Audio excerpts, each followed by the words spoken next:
Our daily Bible reading today and our verse for the day actually detail one of the most personal, painful, and revealing stories in the Bible. Our reading is in 2 Samuel chapters 11 and 12, and it's a story that involves King David, one of his most loyal officers, Uriah, and his wife, Bathsheba. The situation is that it's the spring of the year, the time of year when we're told that kings go off to war. But the trouble starts when David sends his men off to war and he remains behind. And he sees a beautiful woman and he finds out who she is, and he knows that Bathsheba is the wife of Uriah, that she's married to one of his officers, and he sends for her and rapes her anyway. And then when word comes back from Bathsheba to David that she's pregnant, he sends word to Joab to send Uriah home because he wants Uriah to go and lie with his wife so that Uriah will think that the child is his. But Uriah, who is one of the men with the most integrity in the entire pages of the Bible, and we get insight into that integrity in our verse for today, 2 Samuel chapter 11, verse 11. Uriah said to David, "The ark and Israel and Judah remain in booths, and my lord Joab and the servants of my lord are camping in the open field.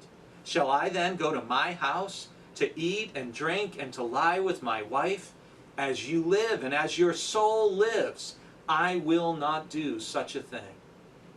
Can you imagine coming back as a soldier from the field and being told by your king, "Go home, eat and drink and enjoy the pleasure of being with your wife," and having the integrity and the faithfulness to say, "I will not do that," while my comrades are still in the field? And when that doesn't work, David even tries to get Uriah drunk, thinking that if he's drunk, his defenses will be let down and then he'll go home and be with his wife. That doesn't work either.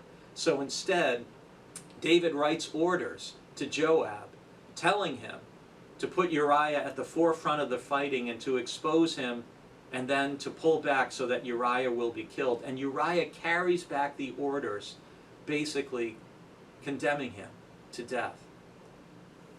And then after Uriah is killed, David ends up getting reprimanded by Nathan the prophet, who tells him a story, because he's smart enough not to just tell him straight out what he did, but he tells him a story which elicits David's anger and says, "Truly the man who did this deserves to die." And Nathan says to him, "You are the man." And David is brutally convicted of his sin. This is a long story, but it's a very powerful one about how our sin ripples out and impacts so many people. And it's also important to me to remember the faithfulness and integrity of Uriah the Hittite. He's a role model for us all.